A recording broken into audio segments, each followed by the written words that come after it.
education, enrichment, and empowerment. All donations are tax deductible. Donate online at relationshipunleashed.com. Come on and join the campaign. Play no boring shoes? That's played out. The same as lame. Turn up the bling with Sean Clemens. Her boutique of customized kicks and other items can be found on Facebook and Instagram at that1QDimple. Call her today at 265-5861. You bring it and she'll bling it. Would you like to donate or become a sponsor with our radio show? Want to be a guest? Or do you have any show ideas? Go to relationshipunleashed.com today and let your voice be heard. Want to call in? Call us at 260-5926.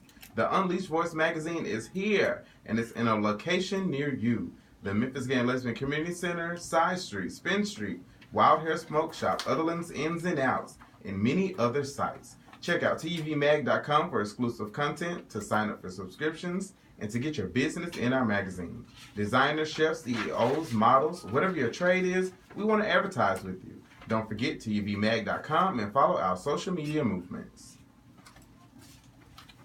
It's so loud, yes. You're around. This is the Unleashed Voice on KWAM 990 Talk Radio Show, where we educate, empower, and enrich. And we're doing our tribute to the beautiful Natalie Cole.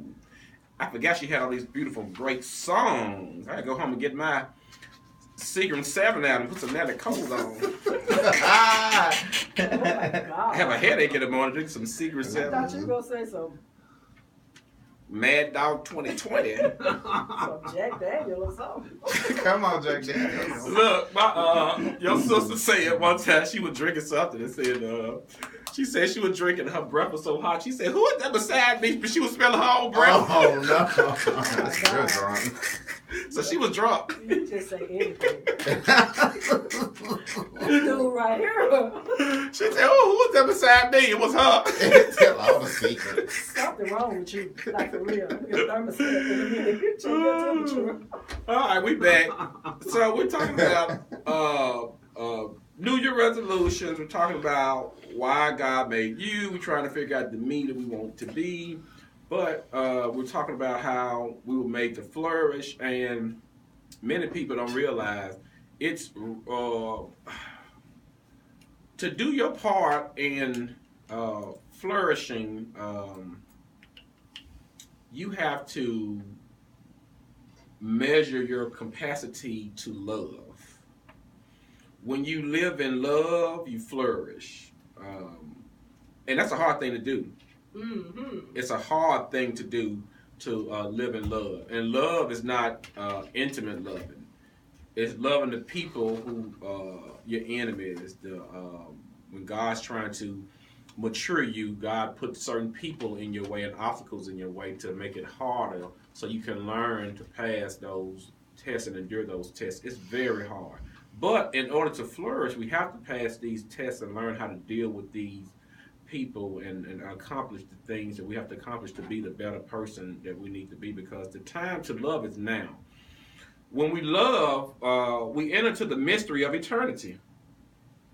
And nothing offered in love is ever lost. Isn't that something? They said the mortal life is not the whole story. They said that this life is next to the kind of school or the kind of preparation for me and you that we were meant to be. And so we really have to figure out how to love and become spiritual mature to flourish and be this person that we want to really be. Well, see, you said the key thing. We have to learn. Mm-hmm. So that was one of the objectives of the show, is to give people some nuggets so that they can start learning. Mm-hmm. The problem is they don't even know what step to take when they walk out the door. Mm-hmm. Which way to turn, which direction to go. Mm-hmm. It's almost like you're just spitting in the wind. Mm-hmm. So your wheels turning, but you're not going anywhere. Mm-hmm. They don't know. They need to know exactly what it is and how do I even get this thing started. Because you said love. Mm-hmm. A lot of people don't love themselves. Mm-hmm. They do not love themselves. Mm-hmm. And once I found out that I didn't love myself to the degree that I thought I did, I had to go back to the drawing board and work on me and spend some time with me. A lot of people don't like to be alone. Mm-hmm. They can't stand to be alone. Mm-hmm. And I asked somebody yesterday, Mm-hmm. would you hurt you? Emotionally? Mm-hmm. Physically? Mm-hmm. Because if you answer yes, then you got work to do. Uh-huh. If you answer no, keep doing the work that you're doing. Mm-hmm. And the question was related to a relationship. Mm-hmm. Because if you love yourself, then you're not going to let people do certain things to you. Because if you were dating you, would you do that to you? Mm-hmm. No. Hopefully not. And those are the things that people gotta learn and understand, or be directed to the information to get the information. But it goes back to the question I asked. Are you willing? Are you able? Will you do the work? Because if you don't do the work, you don't deserve the reward. That's just like the goal. Mm-hmm. You can write them on your vision board. You can write them everywhere you want to write them, walk around the house. But if you do not do the work, Mm-hmm. attend seminars, attend webinars, read books, attend lectures, go to workshops. If you don't do the work, you don't deserve the reward. Well, Come on, you got something to add? the thing about it is, we also have the me I think I should be. Mm-hmm. Comparison kills spiritual growth. Oh, yeah. Mm-hmm. So each one of us has a me that we think we should be, which is odd with the me that God made us to be. So sometimes letting go of the self may be a relief. Sometimes it'll feel like death, but it may be the best thing that ever happened to us, because God designed you to be you. When your life is over, God's not going to ask you, why weren't you Moses or David or Esther or whoever? God's going to ask you, why weren't you you? Come on, preach. And so many times we compare ourselves to people, and that really stunts our spiritual growth right there, comparison. Mm-hmm. And so that's the me. We have the me that we pretend to be. Then we have the me I think I should be, but it's a me that we want to be. And a me that we're trying to discover how to be. But you know, a lot of people give that facade of, I want to be this person, so they're comparing themselves to somebody else's representation who they're not actually are. So then they spiral out of control and can't get to this. So that's when they fall into that 92% of not reaching their goals. You're absolutely right. That's what I call the representative. And that's like Davian was over here speaking French.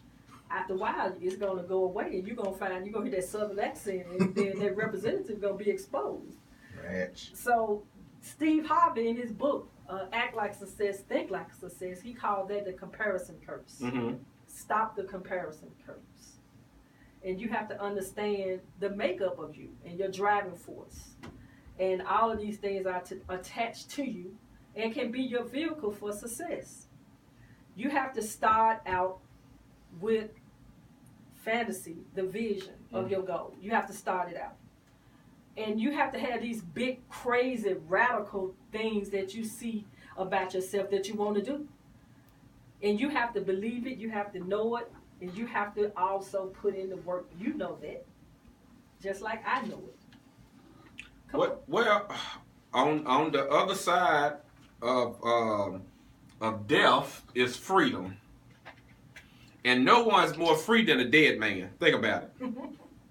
But the kind of death is always death to a lesser self, a false self, so that a better and a nobler self can come along. So we got to kill this me that that we pretend to be. And then we really got to kill the me that other people want me to be. Because everybody in your life wants you to change. Your boss wants you to be more productive. The health club wants you to be more fit. The credit card company wants you to be more in debt. Network wants you to watch more TV. Everybody wants you to change. Everybody has an agenda for you. And this is the me that other people want you to be. So we have to figure out seeking to become the me that other people want me to be is a hollow way to live. Nobody can tell you exactly how to change, because nobody knows you but God. And God knows your full potential. You don't even know your full potential. You think you know it, but God really knows your full potential. You know what? I think we do know our full potential. Okay, why?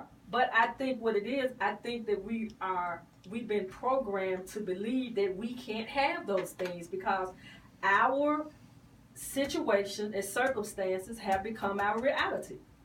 People live in three places. Mm-hmm. What they know, mm-hmm. that they can do, what they think they know they can do, and then they have things that they really want to do. Once I started chasing and planning for things that I really wanted to do, it was like the whole sky opened up. Because I was in a paradigm where I never could believe certain things could happen for me. All my life, I've had dysfunctional relationships. All my life, I had to fight. I had dysfunctional relationship, Eddie. And I had got so used to it, when the normalcy came in my life, I was uneasy. I didn't know how to live there. Because I had been in drama, chaos, and conflict and dysfunction. When function came in my life, a normal relationship with no arguing and cursing and putting out and fighting, I didn't know how to survive. It was a culture shock. I was ready to fight. I started fights just for the heck of it. I'm sorry, Sean. I'm doing better now. I did. Because that was not normal. It went against everything that I've been living in. I was living in the valley. And once I came out of that valley and started rising up and shedding those people that still live in the valley, I began to see. And I look back, and it was almost like I was living in a dream then. Not in my reality, because that was not really the life God wanted for me. I knew it was something bigger and better for me. I just didn't know how to take the steps to start walking toward my destiny. You know what I realized? Come on, Ed. When I'm walking in the world, sometimes I'm walking as a zombie. And when I walk in my spiritual element, I'm realizing the clouds are moving, the wind is blowing, life is actually going on around me. But when I'm in dysfunction, life is stopped in that moment, and I'm stuck there. And it get crazy. Like, for me, it's uncomfortable, and I can't even vibe in it because it goes against my vibration, my energy that I'm sending out. It's like an opposite of me right now. It's like, for a minute, I got to get out of this because these two energies can't survive in this space here.